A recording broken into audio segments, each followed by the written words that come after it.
이렇게 아름다운 선율로 우리 하나님께 찬양을 들리신 분께 진심으로 감사를 드립니다.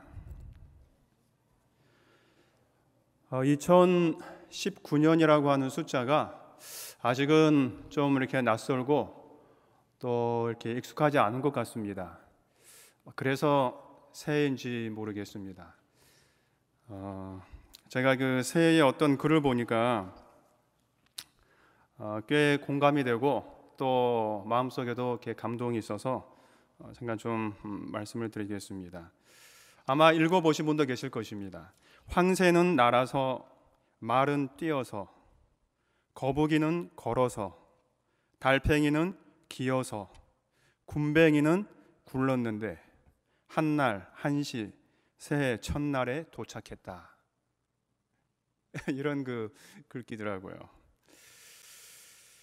지난 한 해 동안 우리가 지나온 걸음의 속도가 아마 다 달랐을 것입니다.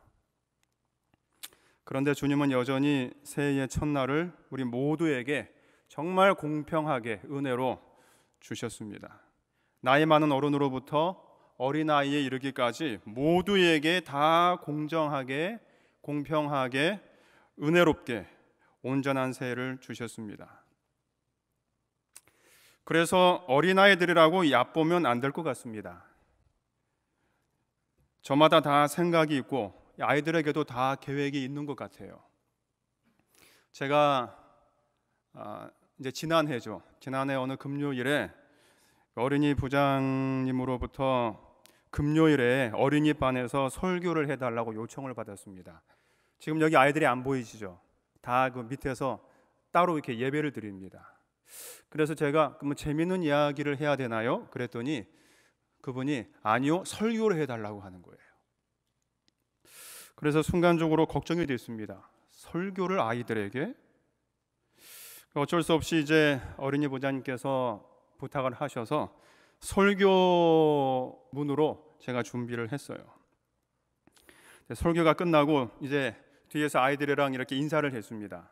아이들이 이제 쭉 남아가지고 우리가 이렇게 인사하는 것처럼 아이들이 한 명씩 나오더라고요. 그래서 이제 이렇게 인사를 하는데 한 초등학교 1학년, 2학년쯤 돼 보는 아이가 저에게 이렇게 악수를 청하면서 이렇게 인사를 했어요. 목사님, 어느 학교에서 오셨어요?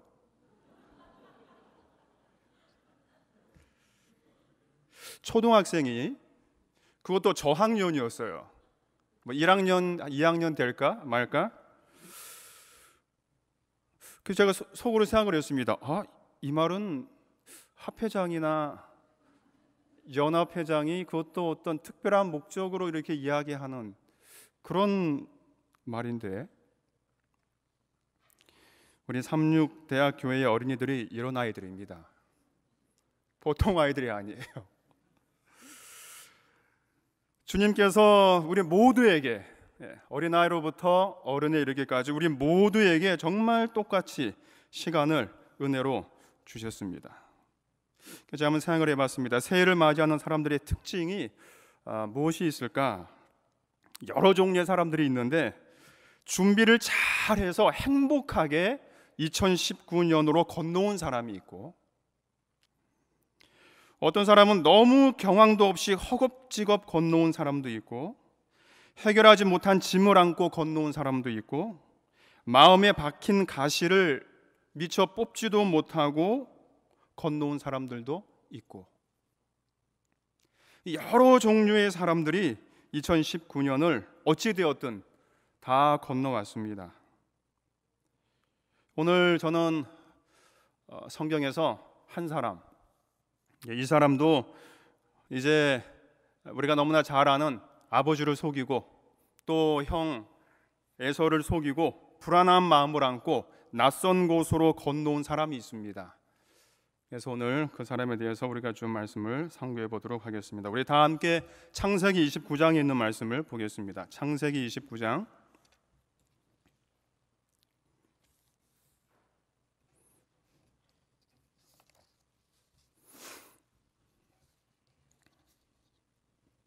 1절부터 말씀을 보겠습니다. 야곱이 길을 떠나 동방 사람의 땅에 이르러 본즉 들에 우물이 있고 그 곁에 양 세 떼가 누워 있으니 이는 목자들이 그 우물에서 양 떼에게 물을 먹임이라. 큰 돌로 우물 아귀를 덮었다가 모든 떼가 모이면 그들이 우물 아귀에서 돌을 옮기고 그 양 떼에게 물을 먹이고는 우물 아귀 그 자리에 다시 그 돌을 덮더라. 야곱이 그들에게 이르되 내 형제여 어디서 왔느냐? 그들이 이르되 하란에서 왔노라. 야곱이 그들에게 이르되 너희가 나홀의 손자 라반을 아느냐? 그들이 이르되 아노라. 야곱이 그들에게 이르되 그가 평안하냐? 이르되 평안하니라. 그의 딸 라헬이 지금 양을 몰고 오느니라. 이 돌을 옮기려면 장정 여러 명이 필요했을 것입니다. 여기 보면은 모이면, 옮기고, 덮더라 이런 동사가 나오는데 이런 동사는 의미가 이 미완료 형태로 되어져 있어서 전부터 계속해서 해왔던 습관입니다. 그러니까 큰 돌로 이렇게 그 우물을 막아 놓은 것은 이제 사람들이 혼자 자기 양떼를 데리고 와서 그 돌을 옮겨서 물을 먹지 못하도록 뭔가 이렇게 합의를 했던 것 같아요. 그래서 여러 사람이 모이면 이 돌을 이렇게 옮겨서 다 이제 양떼에게 고루고루 공평하게 먹이자. 그래서 이제 우리가 잘 아는 대로 이곳이 중동 지역이기 때문에 돌을 이렇게 막아놓은 용도가 상당히 많죠. 하나는 이제 태양빛에 불이 다 이렇게 증발되지 않도록 하기 위해서 그렇게 하기도 했고, 아까 이야기했듯이 이제 물을 도난당할 수 있는 것입니다. 뭐 저녁에 새벽에 자기 양떼를 데리고 와가지고 그래서 큰 돌로 여러 사람들이 옮겨 놓아야 물을 줄 수 있는 그런 돌을 가진 그 우물이었습니다. 그래서 이 야곱이 이제 목자들과 그곳에서 이런저런 이야기를 하고 있는데, 이야기를 하다 보니까 그곳이 자기가 찾던 이 외삼촌 라반의 그 동네라고 하는 것을 알게 되었습니다. 그리고는 그 목자들이 그렇게 이야기하는 거예요. 그 집의 딸 라헬이 지금 양떼를 몰고 오고 있다. 이런 이야기를 했습니다. 그래서 이제 야곱과 라헬이 이 우물에서 첫 만남을 가지는데, 이제 기다리고 있는데 저쪽에서 양떼를 몰고서 오는 한 여인이 있었습니다. 라헬. 얼마나 아름다웠는지 모릅니다. 이건 제가 지어낸 말이 아니고 성경에 그렇게 기록되어져 있습니다. 17절에 보면 라헬은 곱고 아리따우니 이렇게 되어져 있어요. 영어 표현은 더 사랑스럽습니다. Lovely figure and was beautiful 이렇게 되어져 있어요. 아주 사랑스럽고 매력적인 여인이었다고 하는 것입니다.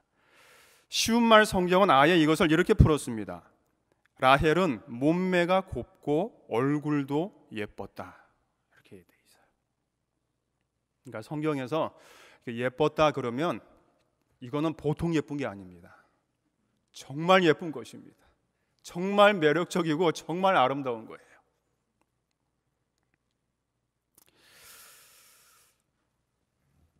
한 여인이 두 가지를 다 갖추기가 쉽지 않는데 라헬은 몸매도 매력적이고 얼굴도 아름다웠습니다. 그래서 그런지 야곱이 아주 특이한 행동을 합니다. 여기 29장 10절에 보면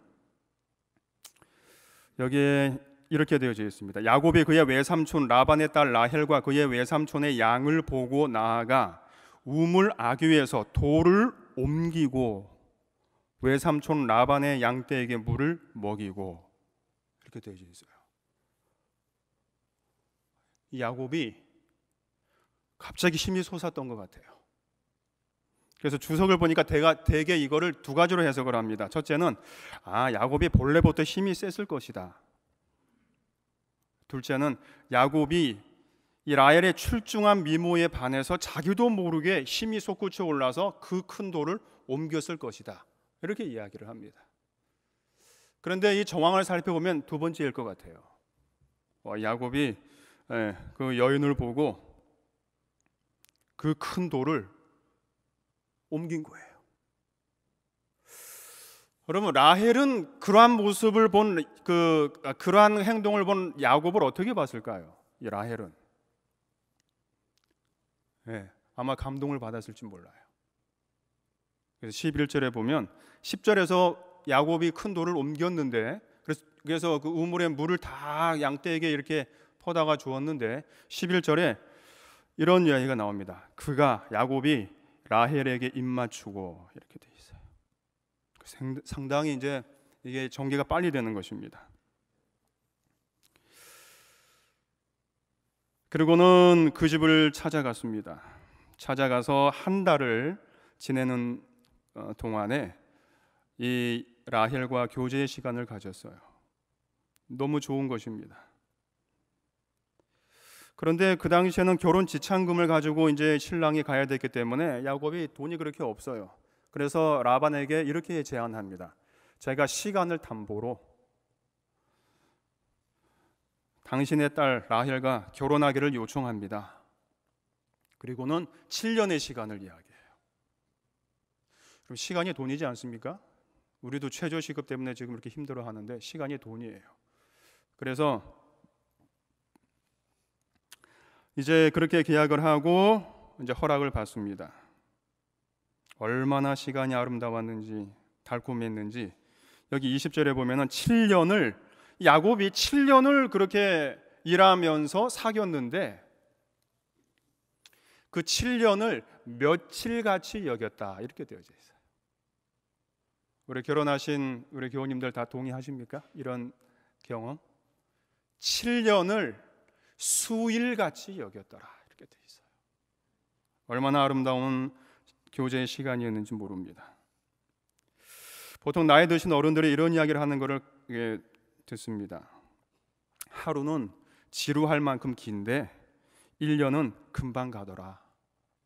이런 이야기를 이렇게 하셔요. 그런데 이 야곱은 7년을 수일같이 여기면서 정말 달콤하게 아름답게 그렇게 라헬과 사귀면서 하루하루를 보냅니다. 그렇게 두 남녀의 아름다운 시간 뒤에 외롭고 쓸쓸하게 혼자 시간을 보내는 여인이 있었습니다. 그 여인이 바로 오늘 제가 이야기를 드리려고 하는 주인공 레아였어요. 라헬의 누이 언니 레아였습니다. 성경은 레아와 라헬의 모습을 이렇게 묘사합니다. 17절에 보면 여기 이렇게 되어져 있어요. 그 용모에 대해서 이야기를 하는데 레아는 시력이 약하고 야곱은 제가 아까 말씀드린 대로 곱고 아리따우니라 이렇게 되어져 있습니다. 제가 이 레아의 용모를 조금 이렇게 들여다봤어요. 그랬더니 이게 라코트라고 하는 히브리어 용어로 썼는데 두 가지 뜻으로 이렇게 해석될 수 있습니다. 하나는 눈이 약했다 그렇게 해석할 수 있어요. 눈이 약하였더라. 그래서 그 70인역의 이제 학자들은 이거를 그렇게 해석을 했습니다. 시력이 약하였다는 쪽으로 그렇게 번역을 했어요. 그러니까 시력이 좋지 않으니까 보통 사물을 볼 적에 어떻게 볼까요? 찡그려 볼 수 있어요. 그 얼굴은 늘 찡그리는 여인에게 무슨 호감이 많이 가지 않죠. 또 한 가지의 그 번역은 부드럽다 이런 그 말인데 사실 부드럽다라기보다는 총기가 없어 보인다 이런 말이에요. 총기가 없어 보인다. 쉽게 이야기하면 좀 맹하게 보인다 이런 말입니다. 이 레아의 그 얼굴은 좀 맹하게 보였어요. 어쩌면 두 개가 다일지도 모릅니다. 좀 레아에게는 잔인하게 들릴지 모르지만 두 개가 다일 수도 있어요. 상상을 좀 해봤습니다. 야곱이 하루 종일 밭일을 하고 집으로 돌아오다가 저쪽에서 라헬을 만나면 이 야곱의 표정이 어떨까 하는 것입니다. 정말 얼굴에 만연한 미소를 띠고 정말 기쁘고 행복한 그런 모습으로 라헬을 맞이했을 것입니다. 7년을 그렇게 했어요. 그런데 이러한 모습을 레아가 매일 보았다고 생각하면 이 레아는 어쩌면 여인으로서 불쌍하고 아마 좀 가엾게 이렇게 보이는 그런 여인인 것 같아요. 7년 동안, 그것도 드디어 7년의 세월이 흐르고 라헬과 결혼할 때가 왔습니다. 야곱과 라헬의 얼굴에는 정말 설레이고 정말 행복이 가득한 그러한 마음으로 이제 결혼 날짜를 기다리고 있었습니다. 성경에는 라반이 사람들을 다 모아서 동네 잔치를 했다 그렇게 되어져 있어요. 그런데 그 지역은 풍속이 저녁에 밤에 결혼을 했습니다. 이제 그날 밤이 됐어요. 결혼식 밤이었어요. 레아는 영문도 모르고 아마 아버지의 말이니까 아마 갔을 것입니다. 무슨 말을 했을까요? 이 아버지 라반이, 우리는 이제 이야기를 다 알기 때문에 이 레아에게 무슨 이야기를 했을까? 시력이 좋지 않던지 좀 이렇게 좀 흐리멍텅하든지 매행하게 생긴 이 레아에게 이 아버지가 무슨 말을 했을까?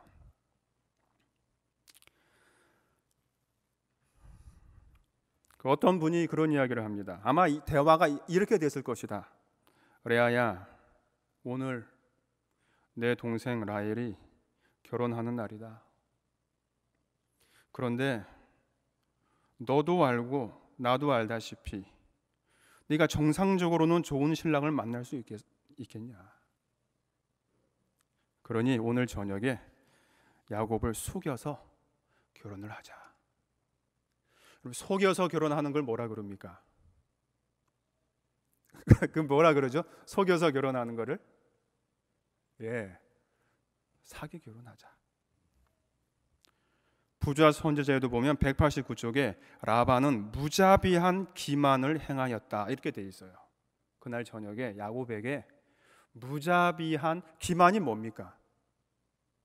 사기야. 속이는 거예요.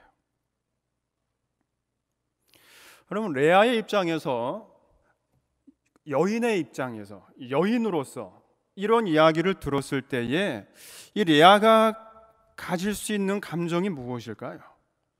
정말 비참한 것입니다. 자신의 처지를 생각하고는 눈물밖에는 흘릴 수 없었어요.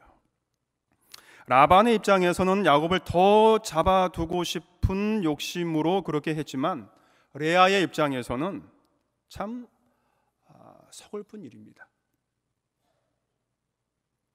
라반이 라헬 대신 레아를 야곱의 방으로 들여보냈습니다. 그리고 아침이 밝았습니다. 상상할 수 있겠습니까? 새벽 닭울음 소리보다 누구의 비명 소리가 더 크게 들렸을까요? 네? 야곱.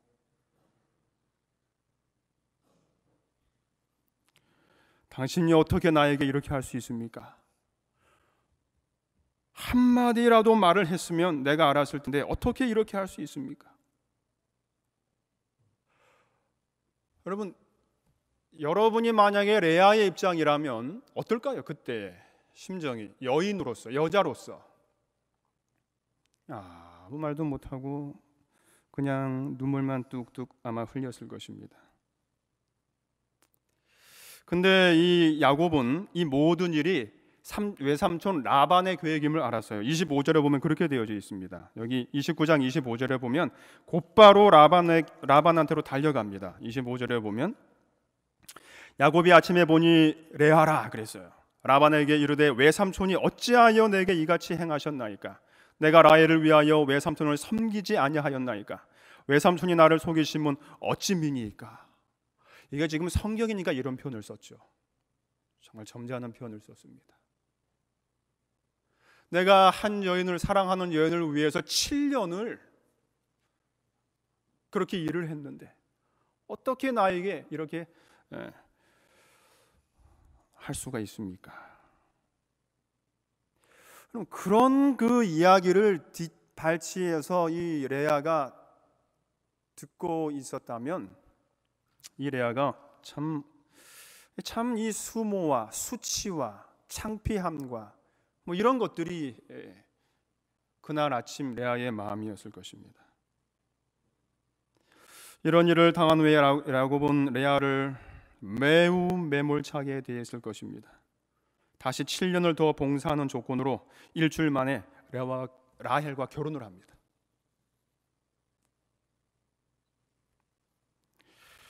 레아는 여인으로서 수모와 서러운 일을 많이 당하였습니다.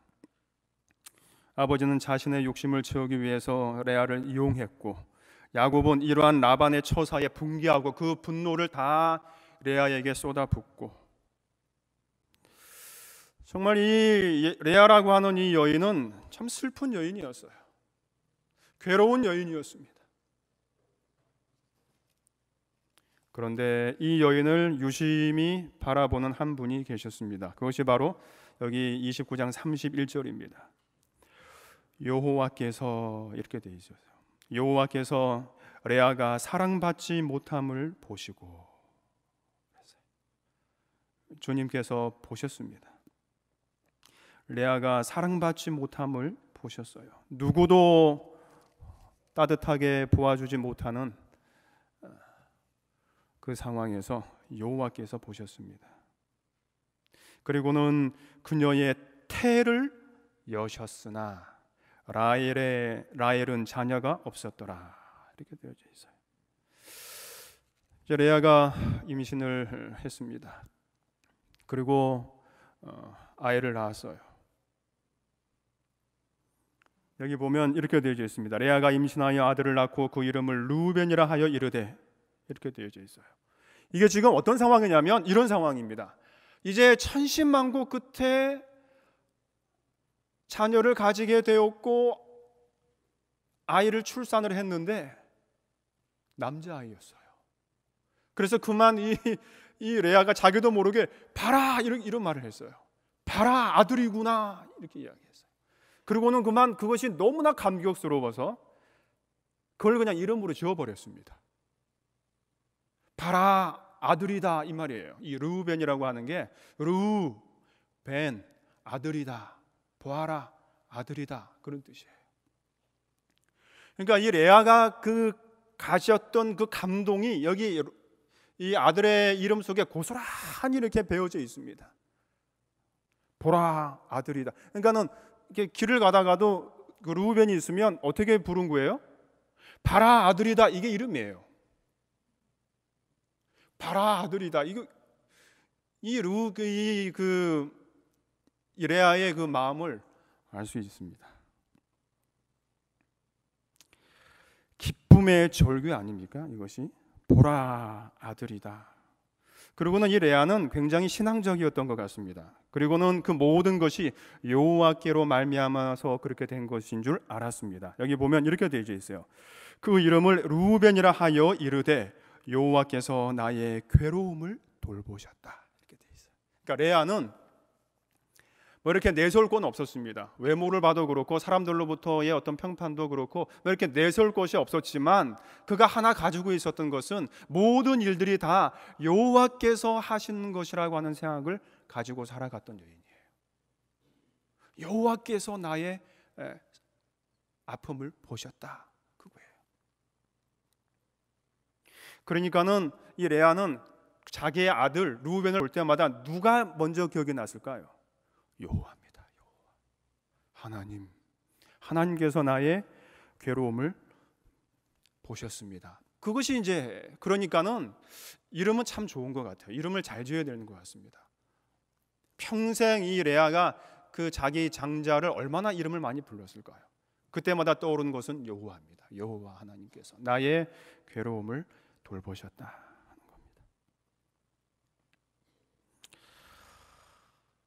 그리고는 32절에 보면 둘째 아이를 가졌습니다. 둘째 아이는 여기 32절에 그가 다시 임신하여 아들을 낳고 이르되 여호와께서 내가 사랑받지 못함을 들으셨으므로 내게 이 아들도 주셨도다 하고 그 이름을 시므온, 시므온은 들으심 그런 뜻이에요. 근데 제가 이 그 구절 속에서 많은 것들을 좀 상상해 봤습니다. 우리가 다 알 수 있는 것들이에요. 아들을 낳았으니 이제는 야곱이 나를 사랑하겠지라고 생각을 했는데 그렇지 못했어요. 여전히 야곱의 마음은 라헬에게로 가 있었습니다. 그래서 이 레아가 하나님께 계속해서 기도하는 겁니다. 하나님 아버지, 주님께서 저에게 큰 아들을 주셨는데 여전히 저는 지금 이렇게 외롭고 쓸쓸하고 혼자입니다. 남편이 저를 사랑하지 않습니다. 하소연을 했던 거예요. 그래서 하나님께서 다시 태를 열어서 아들을 낳게 했는데 시므온, 그 이름을 레아가 시므온, 그건 뭐냐면 하나님께서 내가 남편이 나를 사랑하지 않는다고 하는 것을 들으셨다, 그렇게 이야기를 한 거예요. 그러니까 얼마나 많이 간구를, 여전히 저는 혼자입니다. 그럴 때 아들을 주셨어요. 그래서 들으심. 이때도 레아가 이야기합니다. 여호와께서, 이렇게 나와 있어요. 33절에 여호와께서 내가 사랑받지 못함을 들으셨으므로. 여러분, 우리가 세상 사람들로부터 인정을 받지 못하는 경우가 많이 있습니까? 친척들로부터 인정을 받지 못하는 경우가 많이 있습니까? 가족들로부터 인정을 받지 못하고 사랑받지 못하는 일들이 많이 있습니까? 우리 주님께서는 레아를 통해서 말씀하십니다. 내가 듣고 있다고 하는 거예요. 여호와께서 내가 사랑받지 못함을 들으셨으므로 내게 이 아들도 주셨도다, 이렇게 돼 있어요.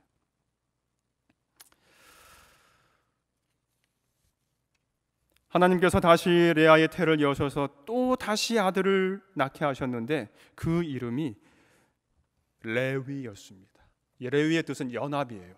이제 드디어 내가 남편과 연합하겠구나, 그런 의미 아닙니까? 그리고 하나님께서 다시 레아의 태를 여셔서 또 아들을 하나 주셨습니다. 근데 이때는 이제 레아가 이제 넷째 아이 아닙니까? 아들이에요. 넷째 아들입니다. 이제는 이 레아가 이런 일을 경험하면서 신앙의 정상에 섭니다. 이제는 더 이상 레아의 얼굴에서는 수심이나 근심의 얼굴빛이 아닙니다. 여기 이렇게 되어져 있어요. 35절에 그가 또 임신하여 아들을 낳고 이르되 내가 이제는 여호와를 찬송하리로다 하고. 그러니까 레아는 참 신앙적이었어요. 이제는 내가 여호와를 찬양하리로다. 그래서 유다 그러면 찬양입니다. 찬양함. 여러분 생각해 보시기 바랍니다. 평생 이 레아가 자기의 아들의 이름을 얼마나 많이 불렀을까요? 찬양아, 찬양아, 그런 말이에요. 찬양아.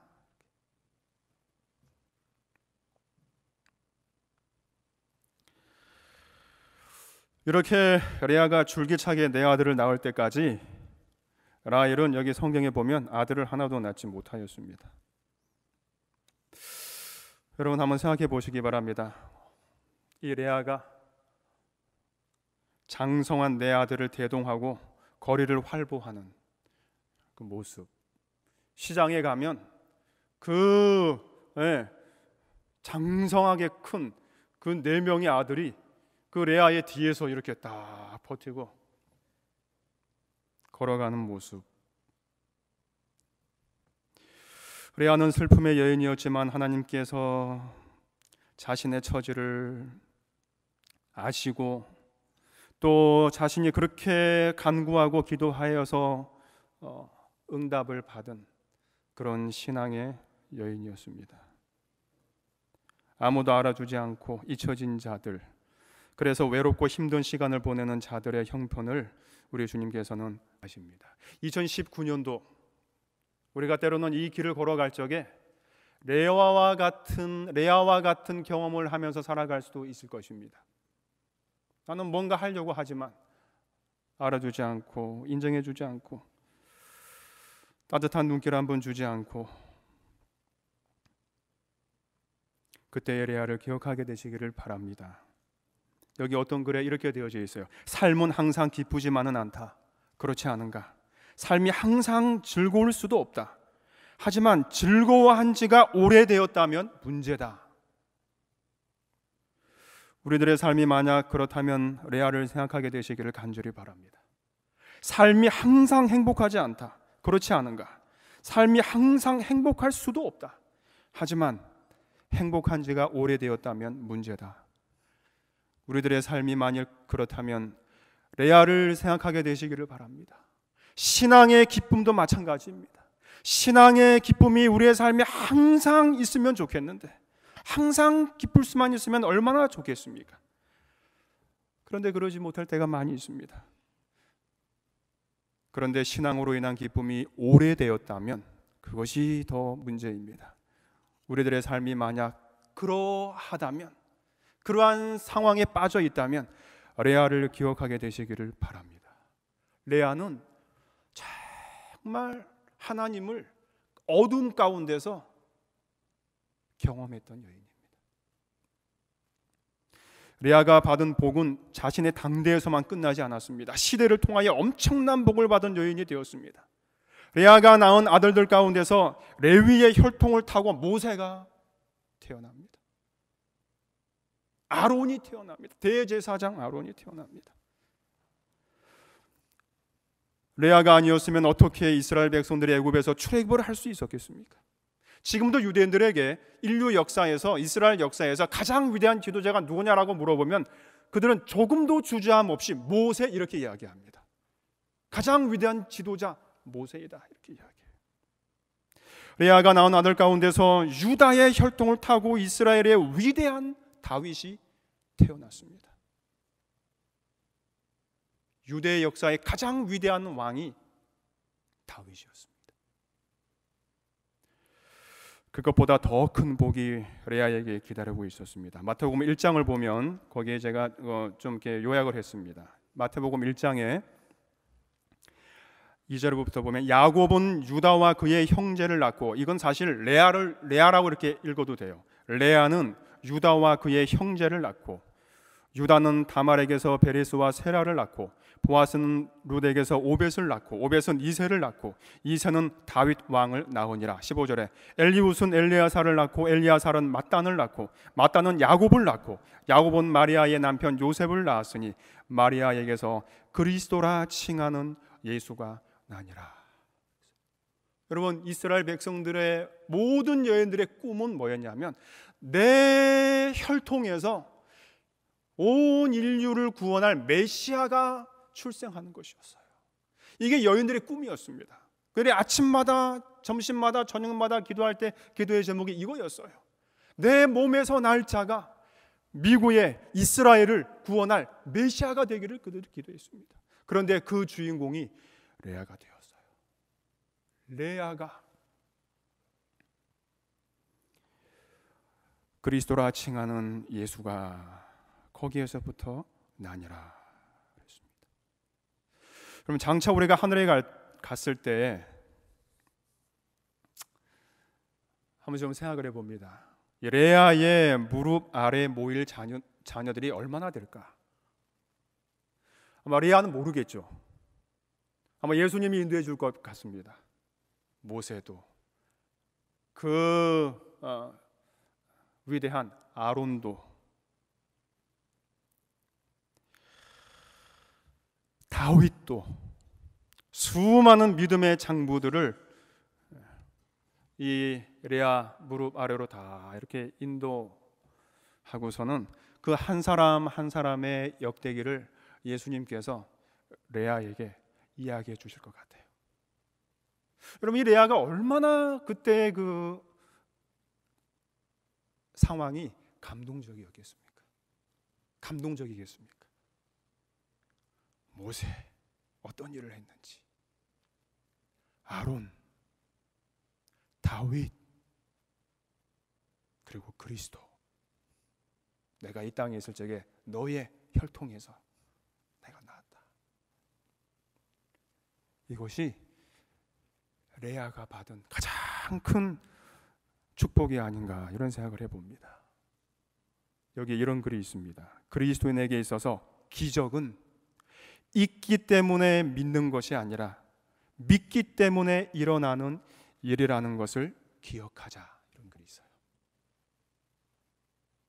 기적은, 그리스도인들에게 기적은 있기 때문에 믿는 것이 아니라 믿기 때문에 일어나는 일이라고 하는 것입니다.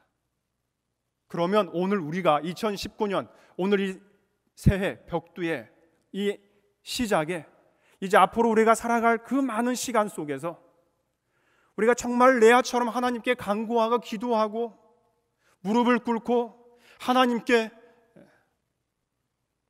아뢰인다면 우리의 삶 가운데서 이러한 기적들이 얼마나 많이 일어날까 하는 것입니다.